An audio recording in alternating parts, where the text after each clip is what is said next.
कौन ब्रह्मा का पिता है, कौन विष्णु की मां, शंकर का दादा कौन है, हमको दे बता। ये जानने के लिए कृपया सुनिए। जगत गुरु तत्वदर्शी संत रामपाल जी महाराज के अमृत वचन सर्व पवित्र धर्मों के पवित्र शास्त्रों के आधार पर।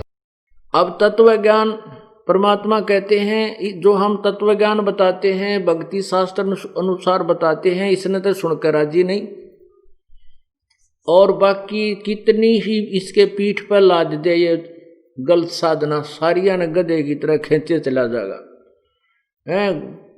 पेट पलनिया भी चल पड़ेगा, नंगे पैरा भी वहां पहुंच जाएगा, छाले भी पड़ जाएंगे, और कह दे इसने, और खड़ा होकर तप कर ले, पैर सूज जाएंगे। इसको यूं कह दे भाई, जो शास्त्रों में लिखा है ऐसा लिखा है, नाम उठत नाम बैठत नाम सोवत जागवे, नाम खाते नाम पीते नाम सेती लागवे। परमात्मा के भजन में हठ योग नहीं है किसी सदग्रंथ के अंदर, और जो हठ योग करते हैं उनको बड़ा दुष्ट कहा है। गीता जी के अध्याय नंबर 16 और 17 में यही निर्णय ज्ञान दिया है। तो यहां यही बताना चाहते हैं कि आत्मा रो रही है, कहती है मैं तो दे दी बालम बैरे नू, और संसारी दी गल्ला चिन्ह ना बूझ शब्द जो गहरे नू। एक जनसाधारण नू कह दे भाई वहां पूजा, वहां उस धाम पर चला जा, और वहां एक जाटी का धागा बांध का आया करते हैं, और तेरा पोता हो जाए या छोरा हो जाए, जब खोल काना है वो, अब 1000 आदमी जाएंगे, उसमें 10 का तो स्वाभाविक छोरा या लड़का हो जाएगा, कोई काम सरेगा। तो 20 बताता फिरेगा वो, मैं वहां गया था, धागा बांध का आया था, अरीब उसने खोलने जाऊंगा, मेरा छोरा हो गया, लड़का हो गया। तो परमात्मा कहते हैं उनकी गल ने तो उनकी बातों को तो तुरंत पकड़ लेगा, और हम जो ये गूढ़ ज्ञान बता रहे हैं, गहरा शब्द बता रहे हैं, इसको नहीं सुनता। मुर्दों से ती प्रीत लगावे ना, जाने सतगुरु मेरे नू। मुर्दों से ती, जैसे गांव की कहीं देख लो, शहर में आसपास कोई बाबा मर गया, उसकी मेडी बना करके, और उसने नाम नमान 5 पीढ़ी तो पूजने लग रहे, उस मरे हुए उस बनाए हुए स्थान को पूजते आ रहे। अब पुण्यात्मा मान लीजिए आपका जो पहले जो बाबा वहां रहा करता कोई संत, और वो अच्छा था, सिद्धि युक्त था, वो काम भी सरते थे उस टाइम, तो अब तो वो है ही नहीं। जैसे कोई वैद्य हो, पहले कोई वैद्य था और वो नब्ज देखता था, रोग की दवाई दे देता था, लोग स्वस्थ हो जाते थे, रोगी स्वस्थ हो जाते थे, बिल्कुल ठीक है। अब वो वैद्य की मृत्यु होगी, उसकी यादगार बना दी, अब वहां जाते हैं, मत्था टेकते हैं, उसकी आरती करते हैं, परिक्रमा करते हैं, और कहें कि ये वैद्य अब हमारे रोग खत्म कर देगा, नहीं। वैसा ही वैद्य ढूंढना होगा जिस वैद्य की इतनी महिमा होगी कि उसको आज तक याद किया जा रहा है, वैसा ही वैद्य जहां जीवित मिले, वर्तमान में जहां वह बैठा है, नब्ज देखेगा, आपको औषधि देगा, और खाने पीने का परहेज आदि आपको बताएगा, उस वैद्य से आपका रोग नष्ट होगा। उस पूर्व मरे हुए, उस मृत्यु प्राप्त वैद्य की उस यादगार पर जाने से, मत्था टेकने से, वहां परिक्रमा करने से आप स्वस्थ नहीं हो सकते।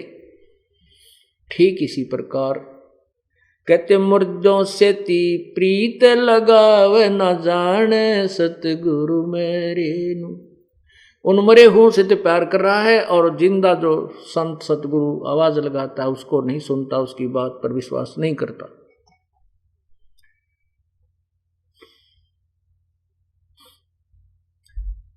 श्वेत छतर सिर मुकुट विराजय। अभी तक सभी परमात्मा को निराकार निराकार का घाटा जोड़ रखा है।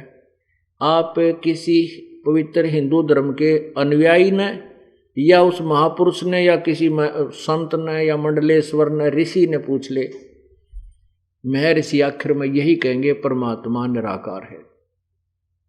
विष्णु जी या शिव जी या कृष्ण जी का पुजारी भी अगर आप उससे बात करोगे भगवान कैसा है, कहते परमात्मा तो निराकार। फिर विष्णु जी की मूर्ति किस लिए रखी है तूने? इतनी बुद्धि का नाश हो चुका हमारा, क्योंकि हमें कोई यथार्थ ज्ञान नहीं मिला। ऐसे ही वेदों के जानकार, जिनको हम वेदों के पंडित विद्वान महर्षि मानते थे, वो भी अपनी आखिर में यही बात कह देते हैं भगवान तो निराकार है। अब पवित्र सिख धर्म में आप देखिए, उनसे पूछिए कि परमात्मा कैसा है। परमात्मा कहते हैं, नानक साहब ने कहा तू ही एक निरंकार, तू निरंकार है। श्री नानक साहब जी की दोनों प्रकार की वाणी गुरु ग्रंथ साहिब के अंदर विद्यमान है।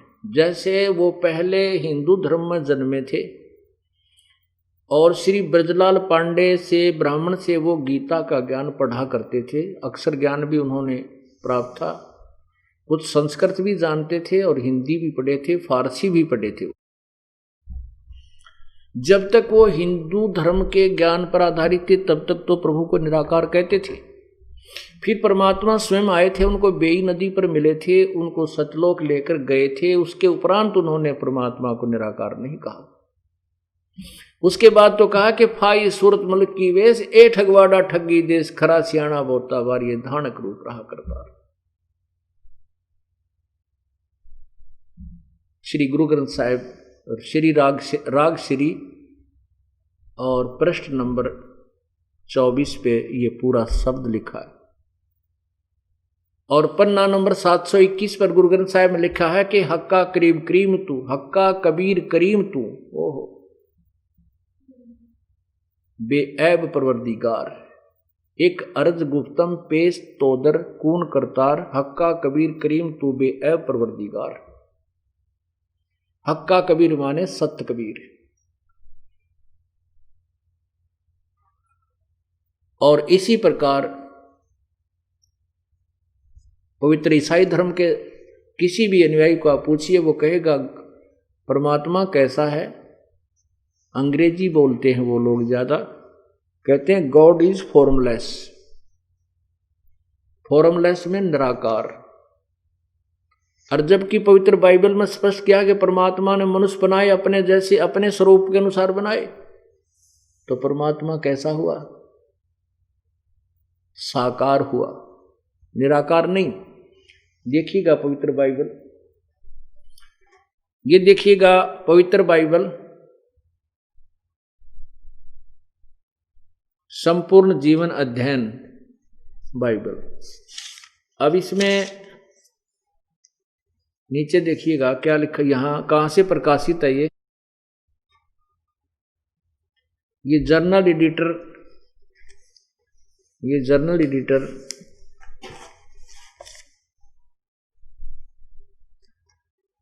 डॉनलैंड सी स्टैम्प्स MADDV।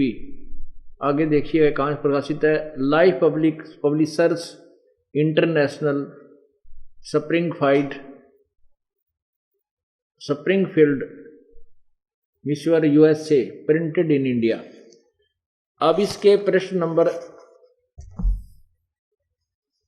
4 पर देखें, ये उत्पत्ति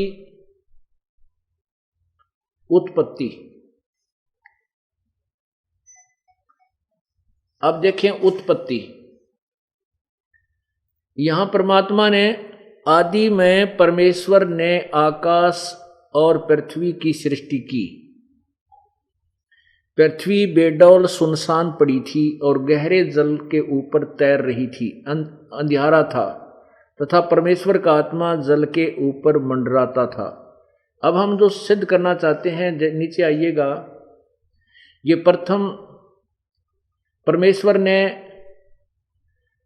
उजियाले को दिन और अंधियारे को रात कहा, सांझ हुई फिर भोर हुआ, ये इस प्रकार पहला दिन। नीचे देखो, ये सांझ हुई, भोर हुआ, फिर दूसरा दिन, आगे देखो, फिर तीसरा दिन, नीचे देखो,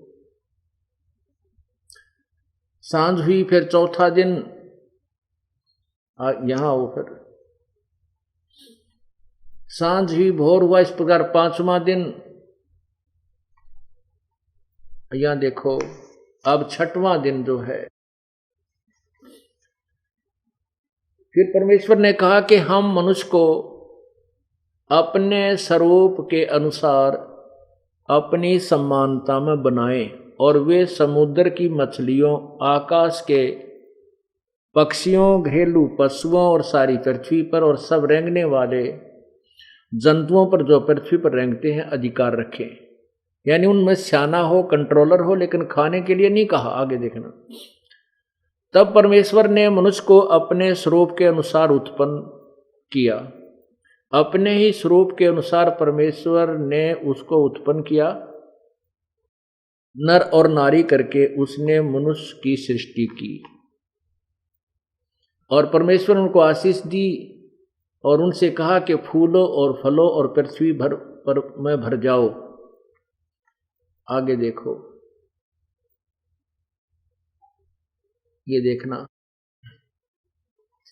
फिर परमेश्वर ने उनसे कहा कि सुनो, जितने बीज वाले छोटे छोटे पेड़ सारी पृथ्वी के ऊपर हैं वे और जितने वृक्षों में बीज वाले फल होते हैं वे सब मैंने तुमको दिए हैं, वे तुम्हारे भोजन के लिए। या किसी भी मनुष्य को पवित्र बाइबल में मांस खाने का आदेश नहीं है। आगे देखो। तथा इस प्रकार सांझ हुई, फिर भोर हुआ, इस प्रकार ये छठवां दिन। 6 दिन हो गए। और 7वां दिन यूं आकाश और पृथ्वी में उनकी सारी सेना का बनाना समाप्त हुआ, हो गया। और परमेश्वर ने अपना काम जिसे वह करता था 7वें दिन समाप्त किया और उसने अपने इस किए हुए काम से 7वें दिन विश्राम किया। अब ये पवित्र बाइबल ने सिद्ध कर दिया कि परमात्मा साकार है और मनुष्य सदृश है, क्योंकि परमात्मा ने सभी मनुष्यों को अपने ही स्वरूप में रचने के लिए कहा और ऐसा ही रच दिया और नर नारी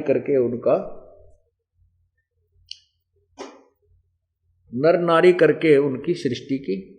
और साथ में यह भी आदेश दे दिया कि तुम मांस नहीं, केवल फलदार वृक्ष और बीजदार पौधे, यानी जैसे गेहूं, चने, बाजरा, ज्वार, ये खा सकते हो। और भगवान जो पूर्ण परमात्मा है, वो पूर्ण परमात्मा ने 6 दिन में सृष्टि रची, 7वें दिन अपने तख्त पर जाकर आराम किया। उसके बाद यदि पवित्र बाइबल में कहीं मांस खाने का आदेश है तो पूर्ण परमात्मा का नहीं, वो किसी और देव का है और वो उसका अनुसरण नहीं करना हमने। जैसे जैसे एक उदाहरण देते हैं कि एक व्यक्ति की किसी थानेदार से दोस्ती थी, थानेदार से, एसएचओ से मित्रता थी।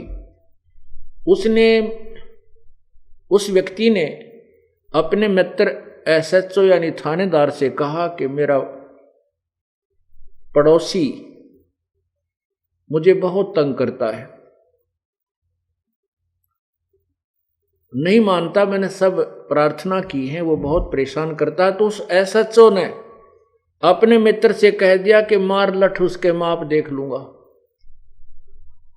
अब उस व्यक्ति ने अपने एसएचओ उस थानेदार मित्र के आदेश का पालन करके अपने गवांडी के, अपने पड़ोसी के सिर में लठ मारा, लागते वो मर गया, मृत्यु होगी। अब उसने संविधान तोड़ दिया राजा का, एक अधिकारी के कहने से। राजा का अधिकार था कि राजा का जो कानून है, नियम है कि यदि कोई किसी की हत्या करता है तो उसको सजाए मौत होती है। दी जाती है। अब उस नालायक ने, उस अनजान ने अपने एक अधिकारी मित्र के आदेश का पालन करके राजा के नियम का भंग कर दिया, तो जिस कारण से उसको सजा मिली, सजाए मौत हुई। राजा का संविधान था, राजा का संविधान है कि कोई किसी की हत्या करता है तो उसको सजा मिलेगी या 20 साल की सजा होगी, कैद होगी। और उसके मित्र थानेदार ने उसको कह दिया, मार लठ माप देख लूंगा। तो उसका आदेश पालन करने से राजा का संविधान तोड़ दिया, उसको सजा मिली। ठीक इसी प्रकार पवित्र सदग्रंथ, जैसे पूर्ण परमात्मा यानी भगवान का आदेश है कि किसी भी प्राणी को, किसी भी मनुष्य ने कोई मांस नहीं खाना, केवल फलदार वृक्ष तुम्हें दिए हैं और बीजदार पौधे, नथिंग एल्स। और यहां तक आगे लिखा है इसी में कि जितने भी प्राणी हैं उनके भी मांस खाने का आदेश नहीं है, वो भी घास वाले पौधे, ये छोटी छोटी झाड़ियां आदि ये खा सकते हैं। पुण्यात्मा, सतयुग में शेर भी मांस नहीं खाते थे। प्रारंभ में जब सतयुग प्रारंभ होता है, वो इतने अच्छे वृक्ष होते हैं उस समय कि पंजे मार करके कुछ ऐसे पेड़ हैं जिनमें से बहुत अच्छा शरबत जैसा पदार्थ निकलता है, उसको शेर आहार किया करते थे। अब उनका परमानेंट आहार मांस बन गया। आप देख लीजिए, हमारे पवित्र हिंदू धर्म के अंदर कोई भी मांस छूता नहीं था। और मुसलमानों को हिंदू धर्म के श्रद्धालु इसलिए बुरा मानते थे कि वो मांस खाते थे। अब हिंदू धर्म में मांस शायद सबसे ज्यादा खाने लगे। ऐसे ही पवित्र सिख धर्म के अंदर कोई मांस आहार नहीं करता था, और किसी भी सदग्रंथ में या किसी गुरु ग्रंथ साहिब में कहीं पर प्रावधान नहीं है, बल्कि इसके मांस खाने वालों को महापामर प्राणी कहा है। और अब देख लो, मेरे ख्याल में सिख धर्म सब ने माफ कर गया मांस खाने में।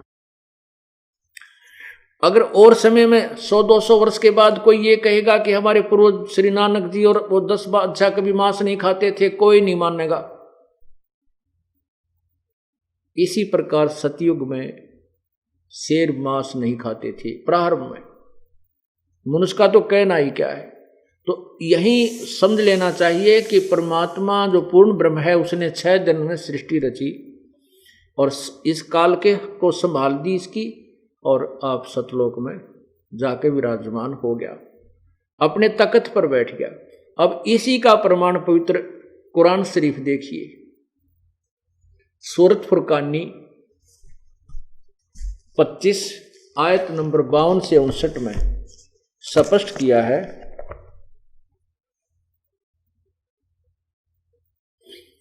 ये देखिएगा, कुरान शरीफ, पवित्र कुरान शरीफ, इसके विषय में लिखा है, यह वह इल्हामी किताब है जिसमें कोई संदेह की गुंजाइश नहीं, अर्थात इसमें जो लिखा है वो सत्य है।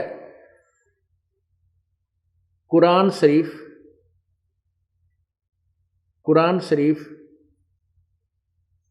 नीचे लिखा है, ये मुतरजम बहराइशी अनुवाद स्टीपन, ये इसका अनुवाद है। शास्त्रीय अरबी पद्धति पर नागरी लिपि में रूपांतर नंद कुमार अश्वथी। आज नीचे देखिए, शेरवानी संस्करण, ये कहाँ से छपा है? प्रकाशक हैं लखनऊ किताबघर, मौसम बाग, सीतापुर रोड, लखनऊ। अब इसका देखिएगा, यहाँ पर ये है सूरत फुरकानी,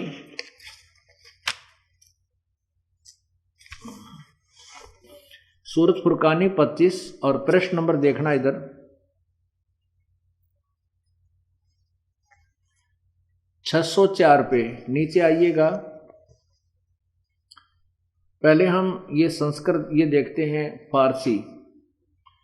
ये आयत नंबर 51 देखिएगा, फला तुतियल काफिरिन व जिहादम बही जिहादन कबीरन, ये कबीरन शब्द 52 में। इसका अर्थ क्या किया है इन्होंने, नीचे देखिएगा, हिंदी किया है इन्होंने खुद ही। नीचे देखो, नीचे यहाँ इस 52 का हिंदी किया है, 51 का हिंदी किया है। तो ए पैगंबर, तू काफिरों का कहा न मानना, कहा न मानना, और इस कुरान की दलीलों से उनका सामना बड़े जोर से करो। इन्होंने कबीर का अर्थ बड़ा कर दिया। इसमें क्या कहा है कि कुरान शरीफ बोलने वाला अल्लाह, जिसको हजरत मोहम्मद जी यानी मुसलमान धर्म के प्रवर्तक श्री हजरत मोहम्मद जी कह रहे हैं, हजरत मोहम्मद जी को उसका अल्लाह, जिसको वो खुदा मानते हैं, वो कह रहा है कि ए पैगंबर हजरत मोहम्मद, तो इन काफरों का कहा ना मानना। ये कबीर पर जो मैं तेरे को कुरान शरीफ के अंदर जो वचन बोल रहा हूं, इन पर विश्वास करना। और वो कबीर परमात्मा है, उसके जो मैं कह रहा हूं वो कबीर परमात्मा है, उसके ऊपर विश्वास करना। इन काफरों का कहा ना मानना, क्योंकि ये कबीर को भगवान नहीं मानते। फिर 53, 54, 55, 56, 57, 58, 59 तक ये कहा है कि ये वही परमात्मा है, ये कबीर वही परमात्मा है जिसने जमीन और आसमान के बीच में जो कुछ भी है उसको 6 दिन में रचा और 7वें दिन विश्राम किया। अब देखिएगा, अब 53 नंबर देखो, आगे हम देखते हैं। अभी ये इधर देखें, यहां पर ये 57 में है, 58 में ये खबीरा शब्द लिखा है, इवादही खबीरा। इवादही माने पूजा के योग, इबादत, इबादत शब्द से इवादही बना है, इवादही खबीरा। इसको कबीर कहो चाहे खबीरा, इसका भी अर्थ इन्होंने बड़ा किया है। 58 आयत में, आयत नंबर 59 में लिखा है, अरमानो असफल बिहिर खबीरन। अब इनका अनुवाद इन्होंने किया है, ये देखिएगा यहां पर ये अनुवाद किया है, ये देखो।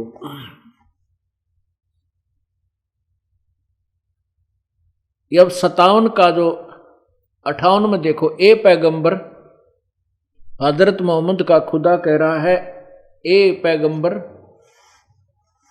उस जिंदा पर भरोसा रखो जो कभी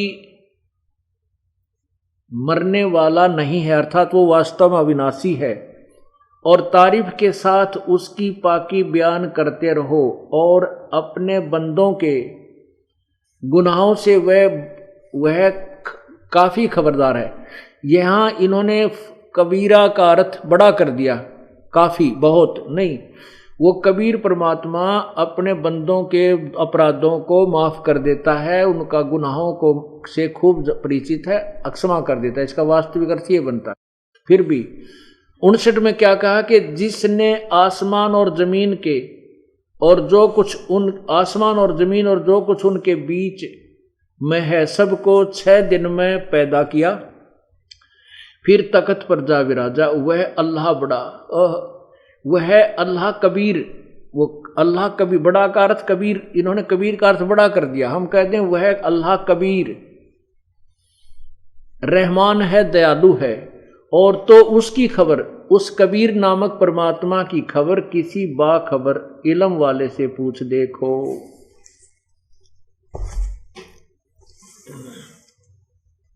अब इससे क्या सिद्ध हुआ? पवित्र कुरान शरीफ और पवित्र बाइबल, इन दोनों सदग्रंथों ने मिलजुल कर सिद्ध कर दिया, इन दोनों सदग्रंथों ने मिलकर सिद्ध कर दिया कि कबीर नाम है उस परमात्मा का।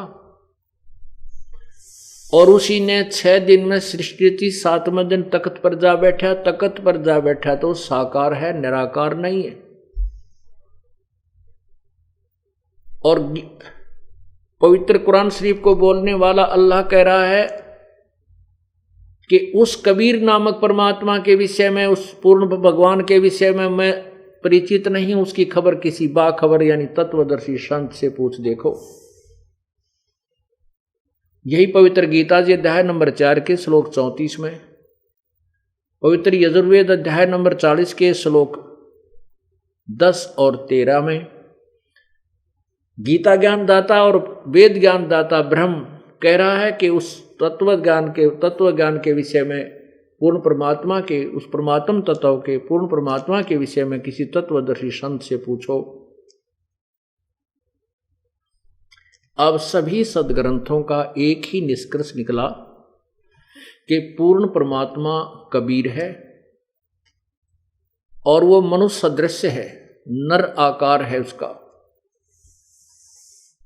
और ये भी निकला कि किसी भी सदग्रंथ में उस परमात्मा का आदेश नहीं है कि मांस खाओ, क्योंकि उस परमात्मा ने तो 6 दिन में सृष्टि रची, 7वें दिन वो तख्त पर विराजा।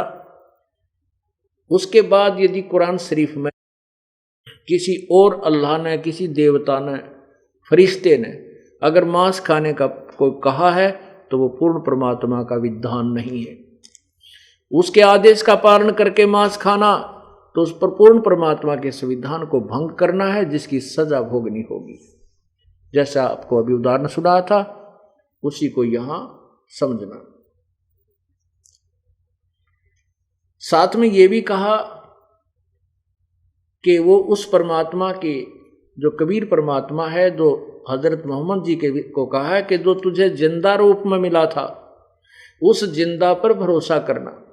जिंदा महात्मा, मुसलमानों में जिंदा महात्मा होते हैं, एक सिर के ऊपर काला टोप पहनते हैं, नीचे चोटे वाला गोल गोल सा, और एक पूरा ओवर कोट पहनते हैं जो घुटनों से भी नीचे तक का होता है, और एक अपना कच्छा पहनते हैं। तो उसको जिंदा महात्मा कहते हैं, और वो परमात्मा जिंदा महात्मा के रूप में मिलता है। हजरत मोहम्मद जी को मिले थे कबीर परमात्मा, कहते हैं हम मोहम्मद को वहां ले गए हो, इच्छा रूपी वहां नहीं रहो। उल्ट मोहम्मद महल पठाया, शरीर में भेज दिया, और गुज बीरज एक कलमा लाया। रोजा बंग नमाज कही रे और देईरे, और बिस्मल की नहीं बात कही रे।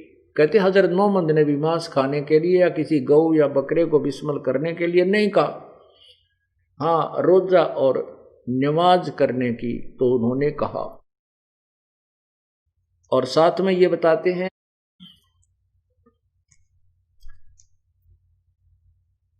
नबी मोहम्मद नमस्कार है, राम रसूल कहाया, 1,80,000 को सौगंध जिन नहीं कर चलाया।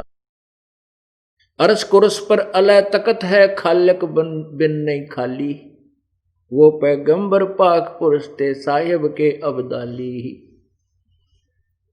वो 1,80,000 पैगंबर, 1,80,000 अनुयायी हुए थे हजरत मोहम्मद जी के। कहते उन 1,80,000 को सौगंध जिन नहीं कर चलाया, जिन्होंने कोई भी मांस नहीं खाया। अब इस धर्म को हो गए 1200-1300 वर्ष। अब किसी का यकीन नहीं हुआ कि हजरत मोहम्मद जी मांस नहीं खाते थे। और सिख धर्म को देख लेना, जब 1000-1200 वर्ष हो जाएंगे कोई भी नो नहीं मानेगा कि नानक साहब जी मांस नहीं खाते थे। अब पर दस जाएगी कि वो भी खाते थे, नो कहने लग जाएंगे, यानी दंत कथा बन जाए।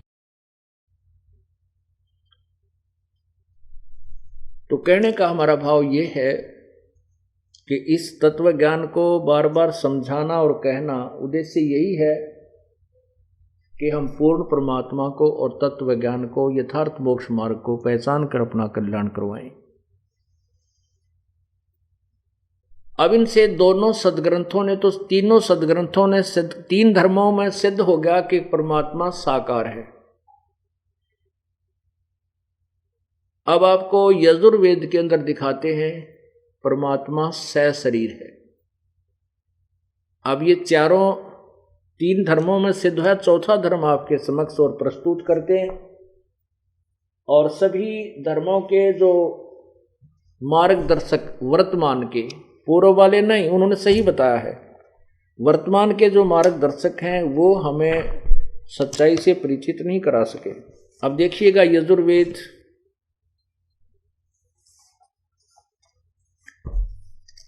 ये यजुर्वेद ये कहाँ से प्रकाशित है?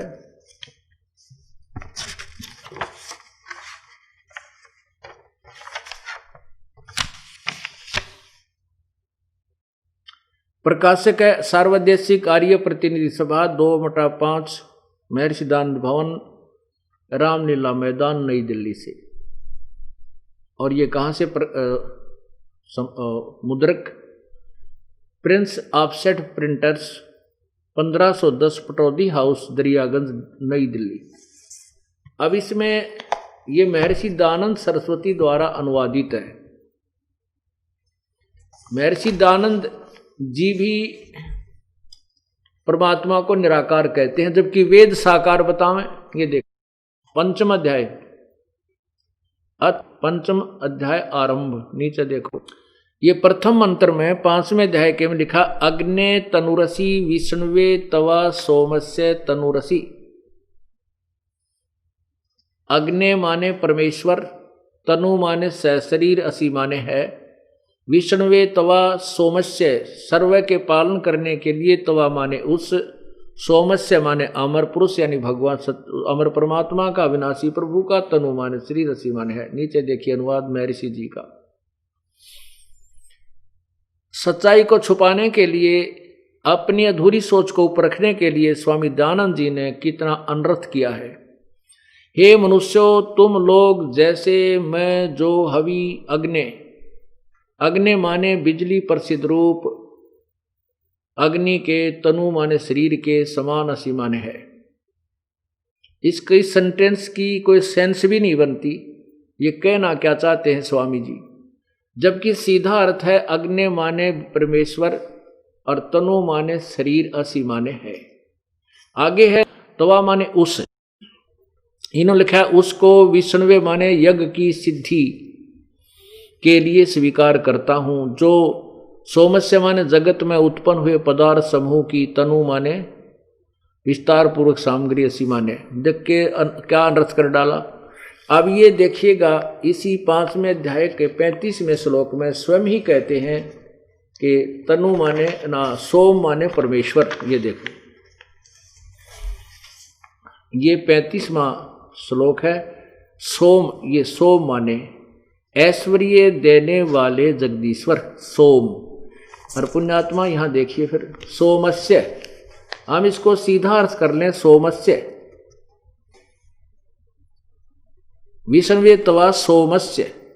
सोमस्य माने उस जगदीश्वर का, तनु माने शरीर, असी माने है। किसी भी डिक्शनरी में उठा के देख ले, तनु माने शरीर, असी माने है। अब इन्हीं के द्वारा अब एक सत्संग के अंदर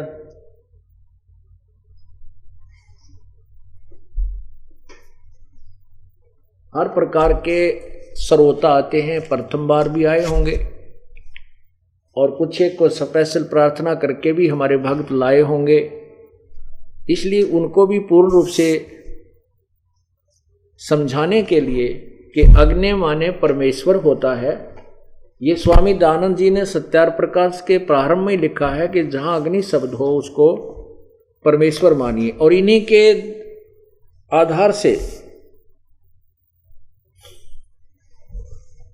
ये देखिएगा, ये यजुर्वेद और सामवेद इकट्ठे ही जल्द किए हैं। यजुर्वेद और सामवेद इकट्ठे जल्द किए हैं। यजुर्वेद का अनुवाद महर्षि दानंद ने किया है और सामवेद का अर्थ एक आर्य समाजी आचार्य ने किया। देखिएगा ये कहाँ से है? यह प्रधान कार्यालय दानंद संस्थान, वेद मंदिर, महात्मा वेद भिक्षु सेवा आश्रम, मुखमेलपुर, दिल्ली नीचे कहाँ से छपा है ये? मुद्रक कौन है? दान संस्थान नई दिल्ली का प्रकाशन। नीचे लिखो, देखो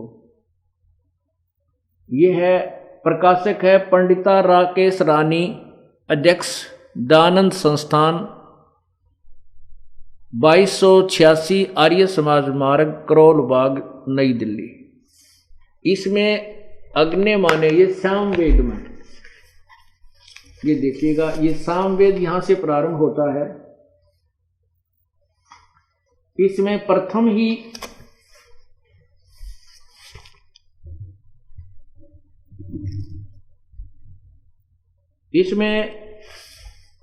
ही अध्याय में क्या लिखा है? अग्नि। देखो ध्यान से, अग्नि माने हे परम ईश्वर। नीचे देखो जल्दी करो, अग्नि माने हे परमेश्वर, अग्नि माने ईश्वर को, अग्नि माने परमेश्वर, अग्नि माने परमेश्वर, अग्नि माने हे ईश्वर, अग्नि माने हे ईश्वर। ये देखो, अग्नि माने हे ईश्वर। आगे देखो, अग्नि माने हे ईश्वर,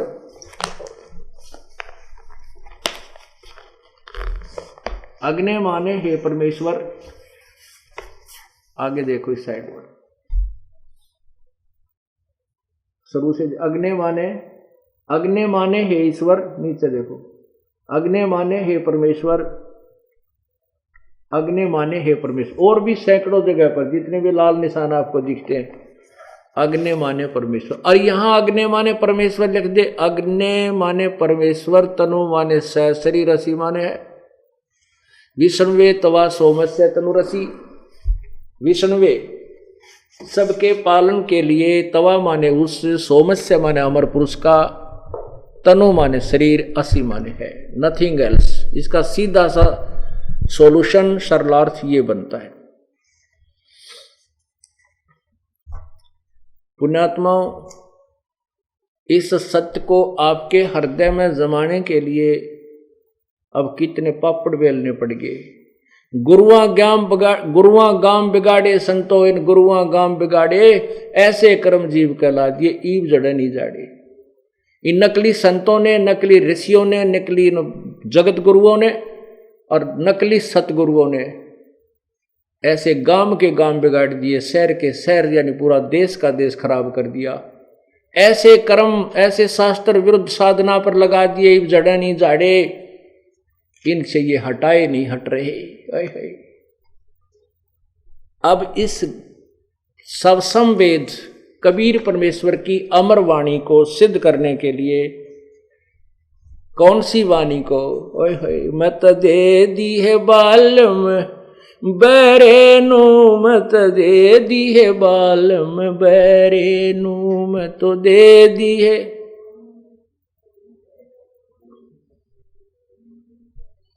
श्वेत छतर सिर मुकुट विराज, देखत ना उस चेहरे नू। श्वेत छतर सिर मुकुट विराज, देखत ना उस चेहरे नू। गरीब दासिये वक्त जात है, रोवोगे इस पैरे नू।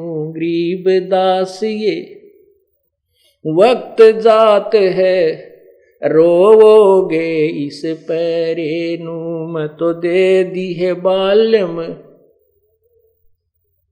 दे दी है बालम बैरेनु, मैं तो दे दी है।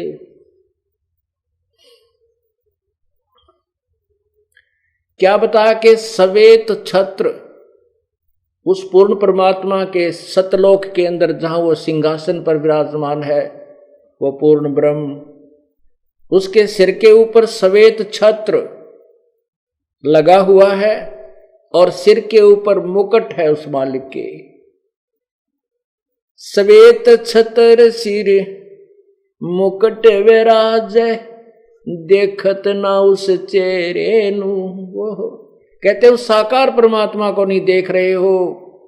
और गरीब दास ये वक्त जात है, रोवोगे इस पैरे नु। कहते हैं ये समय हाथ से, मनुष्य जीवन का जो समय वक्त आपके हाथ से जा रहा है और ये गलत साधना में खो दिया तो रोया करोगे इस समय को याद करके।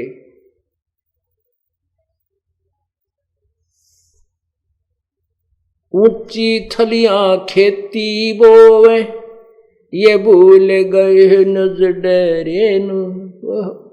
कहते हैं ऊंची थलियों पर, पहले सिंचाई साधन ट्यूबवेल्स वगैरह नहीं थे और ये व्यवस्थित कैनाल भी नहीं थी,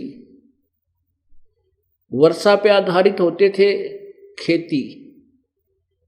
तो परमात्मा क्या बताना चाहते हैं कि उस खेती जो तुम अपने उस डहर होता है एक उपजाऊ जमीन, झील वाली नीचे स्थान वाली को डहर, और ऊंचे स्थान पर जो उसको थली बोलते हैं। तो वर्षा होती है तो थलियों पर तुम, उस ऊंची थलियों के ऊपर तुमने बीज रखा है।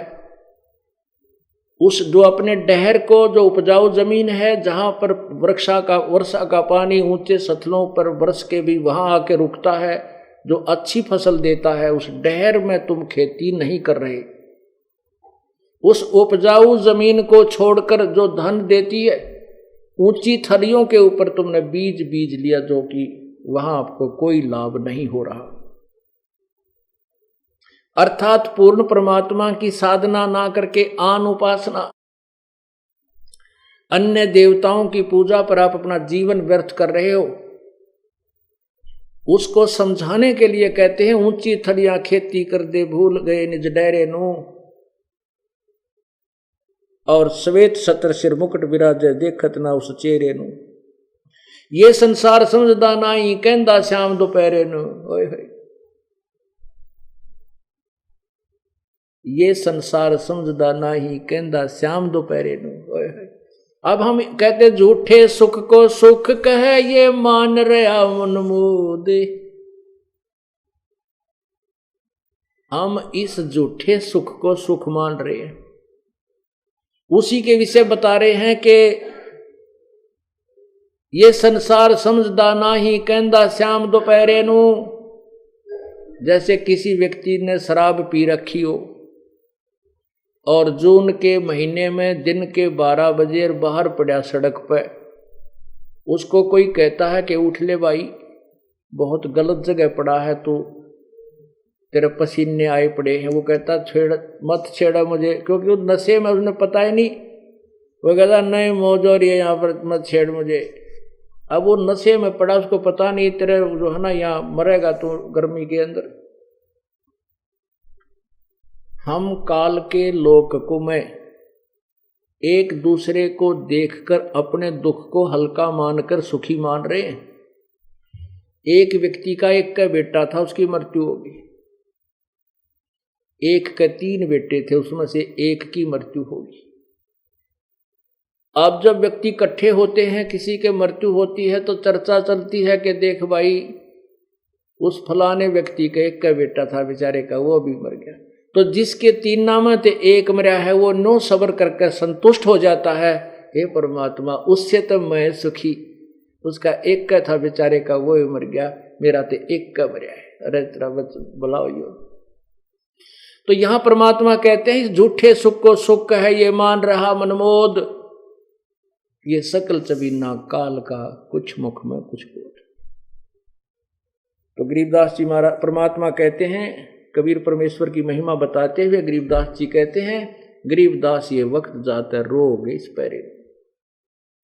ये मनुष्य शरीर एक बार हाथ से छूट गया, कहते हैं कुत्ते बनकर ऊपर को मुंह करके रात्रि में रोया करोगे, या के बनी हमारे संग में। इसलिए उस पूर्ण परमात्मा की भक्ति कीजिए, उसी से हमें लाभ होगा। बोलो सतगुरुदेव सत साहिब। कर जोरूं विनती करूं, धरूं चरण पर शीस।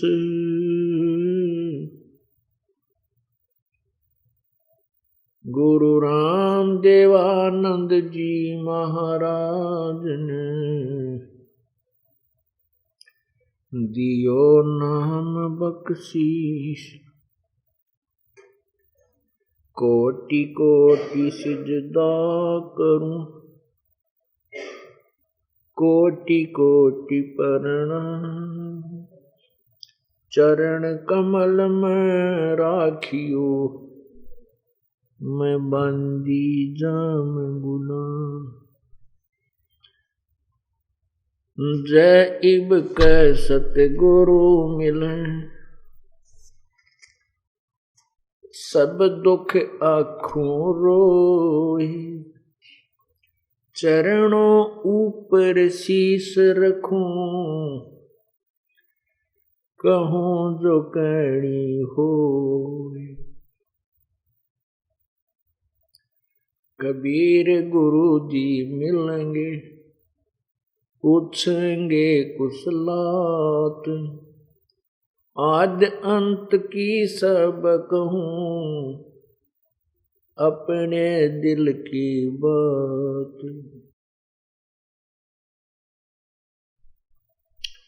गुरु जी तुम ना भूलियो, चाहे लाख लोग मिल जाएं।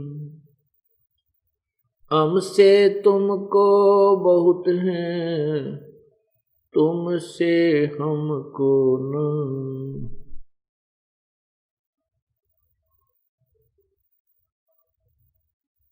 तुम्हारे विसारे क्या बने, मैं किसकी शरण में जाऊं।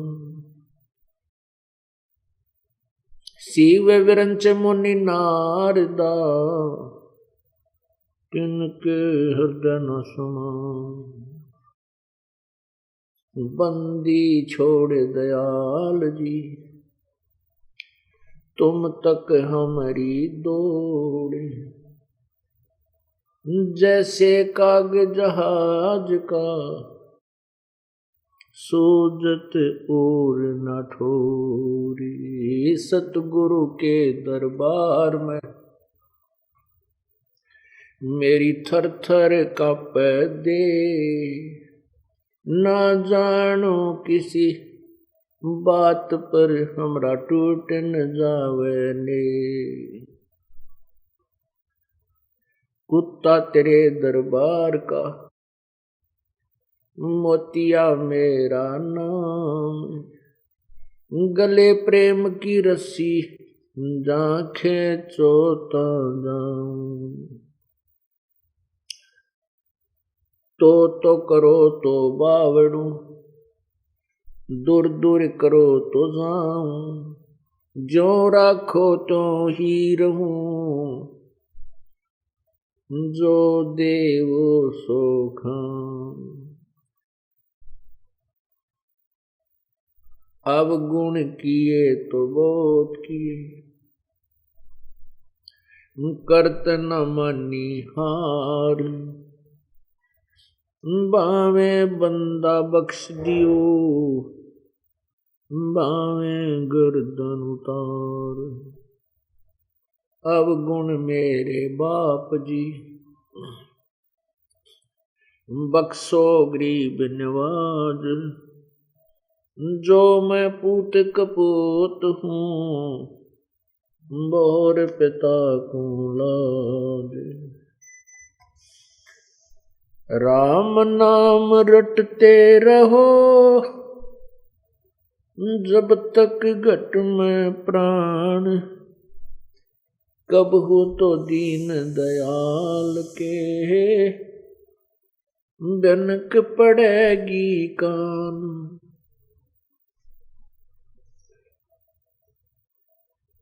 मानुष जन्म दुर्लभ है, ये मिले न बारंबार। तरवर से पत्ता टूट गिरे, वो बोर न लगता डर। मानुष जन्म पाए कर, जो नहीं रटे हरि नाम। जैसे कुआ जल बिना, फिर बनवाया क्या काम।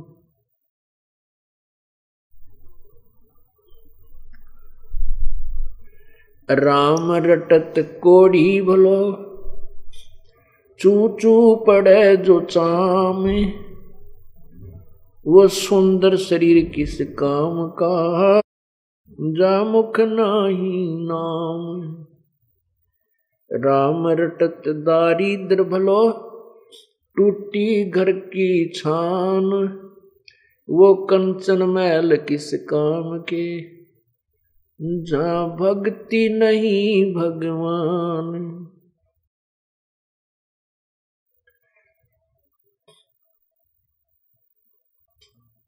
वो पृथ्वीपति चकवे गए, जिनके चक्र चलंत, रावण सरीखे कौन गिने, ऐसे गए अनंत।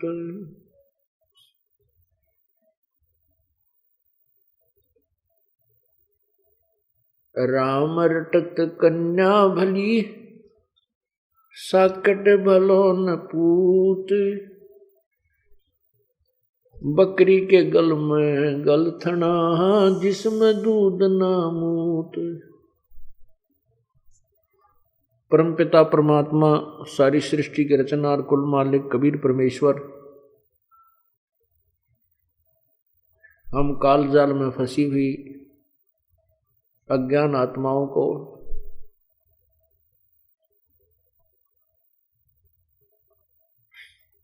हम कहाँ से आए थे, यहाँ किस कारण से फंसे, यहाँ क्यों कष्ट उठा रहे हैं, ये सब जानकारी देने के लिए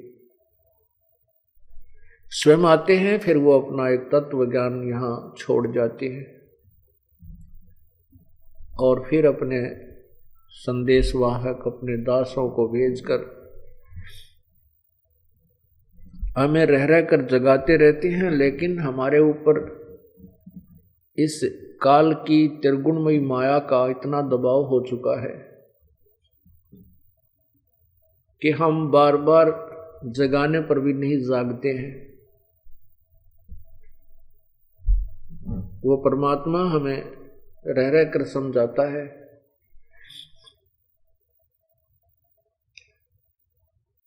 रह रह कर आते हैं और हमें अपना यथार्थ ज्ञान कराते हैं। हम यहाँ क्यों कष्ट उठा रहे हैं, हम कहाँ से आए थे, हमारा उद्देश्य क्या है यहाँ पर। आज हम बहुत संपत्ति के मालिक हैं, हमारा पूरा परिवार है और ना जाने किन कारणों से और कब किस समय हमारा यहाँ से जाना हो जाए, मृत्यु हो जाए।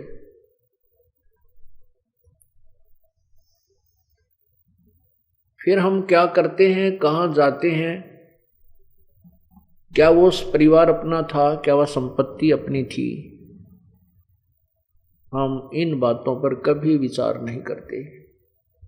ये विचार भी परमेश्वर आकर ही कराते हैं कि तुम किस गफलत में सोए पड़े हो, तुमने करना क्या था, तुम कर क्या रहे हो। मानुष जन्म पाके जो नहीं रटे हरि नाम, जैसे कुआ जल बिना फिर बनवाया किस काम।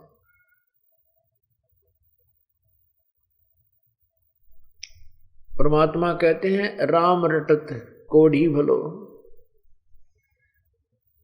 कोढ़ी जिसको कोढ़ लगा हो, कुष्ठ रोग युक्त व्यक्ति बहुत परेशान होता है और कहते हैं उसका चू चू पड़े जो चाम, उसका कट कट के चाम पड़ रहा है, गिर रहा है। यदि वो भी परमात्मा की भक्ति कर रहा है तो उस व्यक्ति से वो अच्छा है जो सुंदर शरीर युक्त है, स्वस्थ शरीर है और परमात्मा याद नहीं करता है। राम रटत कोढ़ी भलो, चू चू पड़े जो चाम, और ये सुंदर दे किस काम की, जिस मुख नाही नाम। इस मानव शरीर का वास्तविक जो कार्य है वो परमात्मा की भक्ति, परमात्मा प्राप्ति, आत्म कल्याण करवाना ही है। बाकी जो कर्म हम करते हैं इस भगवान की भक्ति के अतिरिक्त, बाकी तो चींटी से लेकर हाथी तक यही काम करता है। उसमें भी वो भी संतान उत्पत्ति करते हैं। ऐसे बच्चों में उनकी ममता होती है, सारा दिन पेट के लिए ही इधर उधर भटकते रहते हैं, नथिंग एल्स, और कोई इसके अतिरिक्त कोई काम नहीं। यदि हम मानुष जन्म पाकर भी यही कर्म करें तो फिर इस मनुष्य जन्म की आवश्यकता ही क्या थी? भगवान ने एक योनि और बना देता। हम इस मनुष्य जीवन के मूल उद्देश्य को भूलकर वही अन्य प्राणियों वाले कर्म ही कर कर अपना जीवन नष्ट कर जाते हैं। इसका कारण यह है कि हमें यथार्थ ज्ञान नहीं मिलता। वैसे तो प्रचारक, उपदेशक, संत की पदवी अपने संत नाम धर के सतगुरु कहलाते हैं। ये बहुत प्रचार भी करते रहते हैं, गांव गांव में ढोलकी पीटते रहते हैं, और भी बड़े बड़े आश्रम बना करके विशेष बनाए बैठे हैं करोड़ों और लाखों की संख्या में, लेकिन उनके पास ना तत्व ज्ञान है, ना उनकी शब्द में शक्ति है, और न ही वो जीव उद्धार कर सकते, न ही वो समाज सुधार कर सकते। जीव उद्धार, आत्म कल्याण और समाज सुधार भी परम संत की ही कृपा से, परमात्मा की रजा से उसके अंदर शब्द शक्ति होती है, तभी संसार बुराई भी त्याग सकता है, त्यागेगा, और आत्म कल्याण भी उसी विधि से होगा। ये ऐसा ही यही कारण रहा है कि पूरे गांव के गांव, देश का देश बिगड़ गया। कोई भक्ति नहीं चाहता, केवल पेट भरने के धंधे में अपना सारा दिन खो देते हैं और उसी को अपना परम कर्तव्य मान बैठे। क्योंकि हमारे साथ ये बीती हुई कहानी है, अब याद आती है भगवान ये कैसे बिजली गिरी। हम जिस गांव में दास का जन्म था, जिस परिवार में कहीं रिश्तेदारी में जाते थे, कोई भी राम नाम की चर्चा करने वाला हमने नहीं मिला। अच्छे आदमी थे, भगवान से वैसे बुराइयों से डरने वाले थे, बचे हुए थे। अपना वो इतना ही जानते थे कि अपना कर्म करे, किसी का कोई दुख ना दे, किसी को चोरी ठगी नहीं करे, इतना तो वो बस मानते थे, लेकिन परमात्मा के आसपास नहीं थे। और यदि प्रभु की रजा ना होती तो हम भी उसी टोल में रल गए थे, हम भी उसी में चल रहे थे, वही सारी की सारी वही पकड़ जाते, सारी लाइन। ये परमात्मा ने रजा बख्शी, हमारा वो नशा उतार दिया जो माया का हो गया था। अज्ञानता का अंधेरे में हम वो माया की नींद में सोए पड़े थे।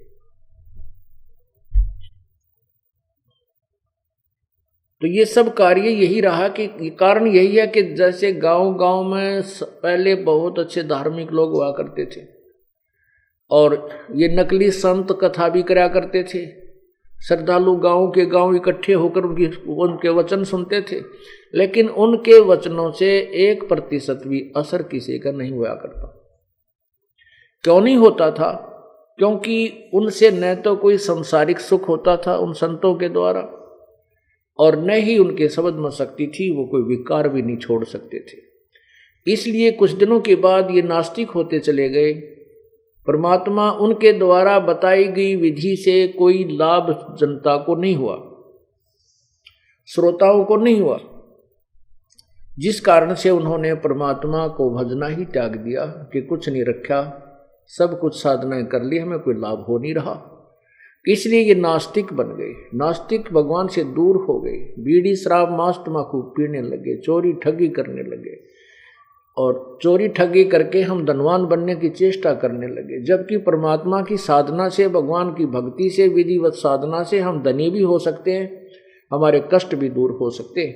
वो विधि, वो कनेक्शन, उस पावर का हमें नहीं मिला, जिस कारण से हम भगवान को भूलने लगे।